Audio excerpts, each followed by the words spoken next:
So this house is gonna need quite a bit of repairs. Was on sale for $75K. This is a sunroom. You could still definitely utilize this sunroom. Absolutely worth it. And then the washer and dryers here. Okay. Smells like there was a pit here. We can paint a white and replace the poles. Get a new hood. Right. All right. Yeah, it needs a new hood. It does. Needs a new hood. Electric. Oh, we see. We got We got it. Hopefully it's still cold, otherwise it's gonna start smelling bad. They were definitely trying to get everything out of ASAP. You just raised right by those plywood countertops, man. Mm-hmm. Yeah, that looks ugly. Completely ugly. Really. That's gotta go. Hey, this is a really spacious Living room. living room. Look at that. All right. All right, that's the living room. Okay. They left you a display case. Empty box. Who knows what's in the closet? About 60 inches here. Bathroom. Okay. Actually, we've got More than that, no? 6. Yeah, we've got 60. So this just goes. This is not structural, so we can get rid of these Knock it built-ins out. up here. That way you have some room and you can actually put a tub here and then either a door or even just a shower curtain. Replace this vanity, replace the light. The tile is actually fairly solid. I don't know what you want to do with it. It's Let's not. skip it. You know, It's because not actually, yeah, we do the tile. If you can save some of the tiles just to fill in, it's very much the same as that. But Actually, this tile. this is that nice Indiana water. If you don't have a water softener, you get a lot of rust. Is that the way it is? Limestone, yeah. Most of the houses right here, it's very much it's normal. If you don't use No. a water softener, yes. Normal standard without the softener. Yeah. I think you might be able to get some light if you hit that switch back there. I think we still have power. There you go. Wow, it does get really orange. You get better lighting. Oh yeah. Yeah? So you gotta get rid of the Miguel, wallpaper. Yeah. take a pic so you can go before and after, you know. Well, I'm doing video, Okay. so we can just. Well, this whole thing has to go, right? Yeah, it's coming out. Yeah, this whole thing. Look at this thing here too. This. I mean, it's actually solid, but are you gonna keep this too? Or No. is it gonna Probably have to get it out because if we put a tub there, it just doesn't give a very high ceiling. Right. So it's just gonna collect. Usable? Yep. You're gonna redo this whole bathroom. How much it will cost to redo this whole thing? This whole bathroom, we're looking at tub surround, vanity mirror. If we salvage the floor, probably put a new toilet in too. You're probably looking at, with labor, it's really not too bad. Somewhere, probably around 2,000 for the bathroom. At today's prices. That's actually pretty good. That's honestly, I've been quoted. Yeah, Yeah, I think it you know is. that Or we can save the tile work. Let's do that. but this is a really good sized bathroom. It's a really big bathroom for this house, I think. and just really messed up the layout. I think they could have done a lot better. I think there used to be a tub there and they just put a stand-up shower. And they put the rack. Yeah, it used to be a tile. All right. Looks like it. So how about the flooring, Nick? What do you think of this flooring? Floor's in pretty good shape as far as being solid. Okay. So we can rough this up or with it, even if we have to sand it all the way down. Okay. All right, so the flooring looks pretty good shape. We're gonna go upstairs. Yeah, the floors need refurbished, but they're solid. What in the world? Why would you put a door here? I don't know. That is... The upstairs looks good. Solid. Look at this bedroom. Oh, they still need to move some furniture. I'm sorry, but they need to move more stuff out. Yeah, we'll talk to Jeremy about that. This should be empty. Okay. So there's one closet. I think it actually goes back in a little ways. It does. Well, at the other end, it does have Another closet. Another closet. Cool. Yeah, right. It's gonna because it's a two-story. This is the bigger room. Okay. The biggest is the downstairs. So there's a similar to the other side. Then you have that little. There's no hanging. Nothing hanging in here. There's a shelving. There's no light. A bulb. Apparently they could take the bulbs with them, but not the furniture.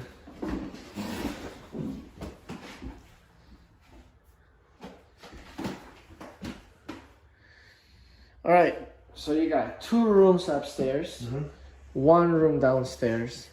Then you have the bathroom, shower downstairs. Yep. Okay. In this neighborhood, which is it still Yorktown Schools? It is. All right. What would you rent this place for? Once we redo floors, put a new bathroom in, freshen up the kitchen, all new paint, I'd say our starting point would be $1,000 a month. Perfect. If the market can fluctuate some, maybe it doesn't bring that in a couple months, but I think it will, and it could go up higher than that. I mean, you got a 2-car garage out back too, which helps. Oh, that's right. We didn't check that one. And it's got a pretty decent sized yard, I think. Not bad. Yeah, I think we're probably on somewhere between 1/2 and 3/4 of an acre here. Alright, this is the garage. Just remember, guys, when you buy an investment property and you tell the owner to get their stuff out, they gotta get their stuff out. They're gonna get charged for leaving their stuff here. So this is the most important part of the video. I'm gonna go Uncle G over here. We're gonna talk about closing cost, equity, and also cash flow. So as far as closing cost goes, when you buy an investment property, try as much as possible finance it on a 15-year loan. So you pay it off faster, and then you have a much higher cash flow once the property is paid for. And then you're not paying all this interest to the bank, which is, to me, doesn't make sense, paying extra money for what, Even though you're making more money on your cash flow, in the long run, you're going to spend, no matter how you cut it, you're going to be spending more money that way. So do 15 years. As far as closing cost goes, 20% down, that would be $14,800 on a $74,000 property. That will be the 20% down payment. The insurance, 1 year, you got to pay that in advance. Title transfer fees, lender fees, loan origination fees, discount points, that is to lower your interest rate, your appraisal fee. So all of that, you'll be looking at about $5,000. So $5,000 plus $14,800 of a down payment, you'll be looking at $19,800. Now that was a credit that my uncle got, and that is during escrow you can negotiate for certain things like, in the property shows that you said that you had a circuit breaker 100 amp, but in reality you have fuses that are like 60 amps. So what's up with that? Either you fix that, or you give me a credit, I'll take care of it. Or there was some kind of mold in the bathroom. It's stuff that might be relevant to the price that you're selling the property when you're buying, and the person is saying, okay, well, this property is worth this much because all of these features, but then some of it is off, then you can negotiate. So lucky for my uncle, he got a $2,000 credit. So his $8,000 repair technically goes down to $6,000. So you got to repair the kitchen, the bathroom, the flooring, the paint. So all of that came out to be $25,800. He had to come up with $17,400 for the cash to close. That's when you write a check to the escrow company or the title company, depending on which state you are. So let's talk about now equity. Once the property is fixed, ready, its value will no longer be $74,000 or $72,000. It's now about $105,000 to $110,000. So you have already built an equity of $30,000.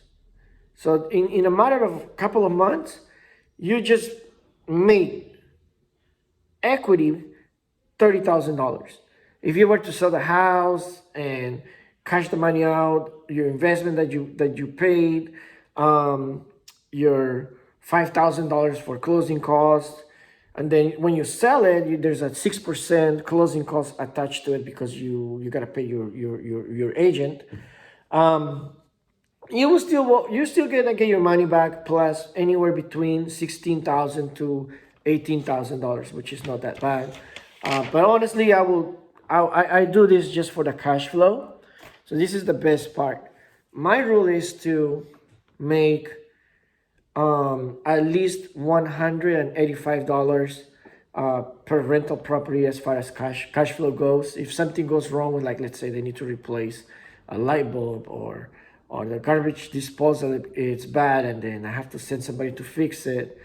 That $185 will most likely cover. Maybe I have to pay a little bit of money out of my own pocket, but I will always end up, or at least I'm hoping to end up positive at the end of the year that I made X amount of money. So the cash flow, anything over 185 is good enough for me. So let's talk numbers about this property. This property, Nick said, can rent it out for about $1,000 per month. Even if it rents for a little bit less than that, it's still okay.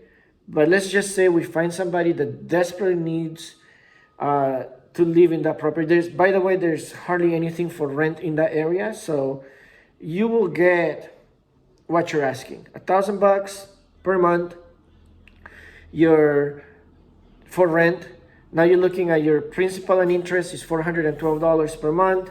Taxes in Muncie, Indiana, it's about 1.7 per year. Insurance is, you don't live there, so you have to pay more because you're a landlord. So you're looking at about $800 a year on your property insurance. So that would translate to $67 a month. Property manager, that's Nick. He's collecting the rent. He's making sure that he gets a good tenant. He deserves to get paid 10%. So your operating costs that will be paying Nick, paying your property taxes, your insurance, your principal and interest, all of that, it's $680 per month. If you're collecting $1,000 for rent and your net operating cost is $680, your cash flow is $320 per month. So you could definitely afford, like, if something goes bad in the house, like, okay, there's a kid that put a toy in the toilet, and now we need to send somebody to take out the toilet, take out the toy, and seal it back, you still covered because you're collecting enough cash flow. So anything over 185 is great. This property rented at $1,000, you're gonna be collecting $320 per month in cash flow.